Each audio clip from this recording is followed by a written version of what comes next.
Our research question is, how does the American war on drugs affect the United States? Drug use in the United States has been rapidly increasing since President Nixon declared a war on drugs in 1971. Drug use has been linked to many detrimental effects in the United States, and we investigated these effects through the social, economic, historical, scientific, and futuristic lens. I did the historical lens. The term war on drugs was not widely used until President Nixon used it when referring to combating the war on drugs in 1971. He called it an all-out global war on the drug menace. He then created the DEA, which is the Drug Enforcement Administration. The war on drugs doesn't just involve the drug users, addicts, cartels, or smugglers. It involves the families of those people too. The wars caused families to be put into debt, the poor to become even more impoverished, and wreaked havoc amongst the government, which causes them to spend more money on the war on drugs and less money on other things. Go. There are two aspects to the social lens in this question. Education is one of them. Education of drugs and its effects on your body is essential if the United States wants to stop the future of drug abuse. In a study done by Stanford University, they explained that the government spent only $2.5 billion on treatment programs compared to $7.8 billion on drug law enforcement. Government programs dedicated to educating people about the harmful effects of drugs would be more beneficial by stopping the drugs before activation and prevent future issues. Treating the issue at the source and beginning from young minds makes the future more promising for the elimination of drugs. The other aspect is stress. Socially, drugs can have a greater impact than we think. In a recent study by the National Institute of Drug Abuse called Magnitude, they stated exposure to stress is one of the most powerful triggers of substance abuse. Stress is a part of everyday life for anybody, including school, work, money, and family. There can be serious repercussions with college and high school students due to the stress from classes and other activities. Social issues can also increase due to stress. Putting neglect and exclusion at home can lead to teens to resort to drug abuse to escape reality. Peer pressure can also come into play when stressed. Many teens turn to drug due to other convincing those under stress that drugs are easy and good way out of stress. I did my research on the scientific effect on different drugs on your body. I chose 3 of the most popular drugs that are used in the United States, and they're each a different type of drug. Marijuana is a depressant made from cannabis, cocaine is a stimulant made from coca leaves, heroin is a depressant made from opium. And marijuana is the most popular drug used in the United States, and a really high percentage, 44.2% of people have tried marijuana.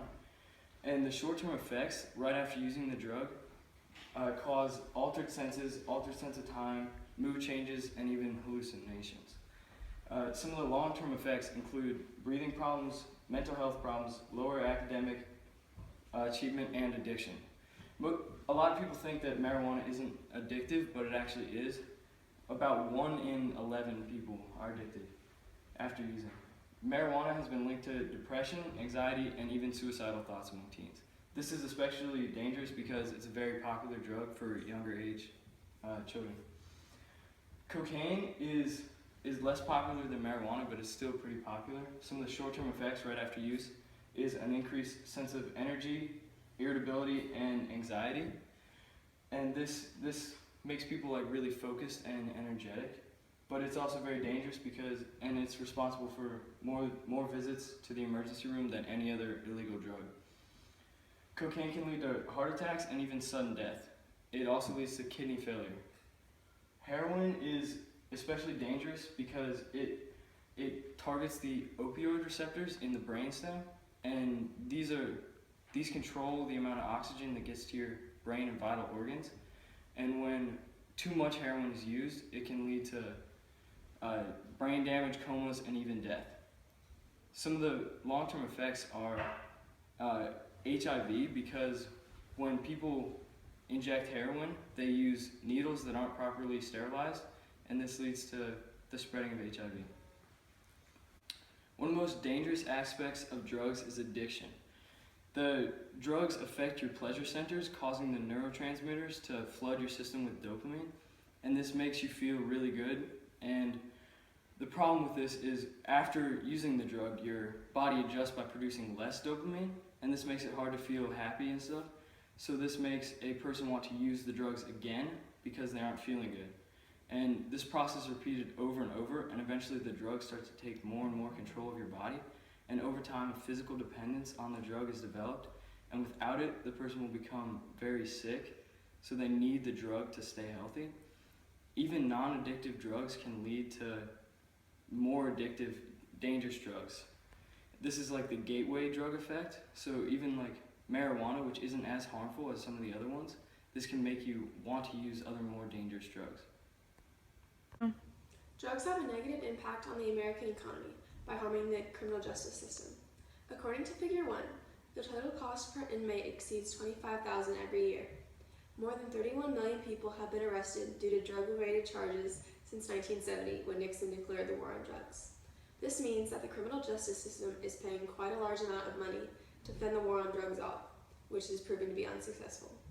The drug war also negatively impacts the healthcare system along with workforce.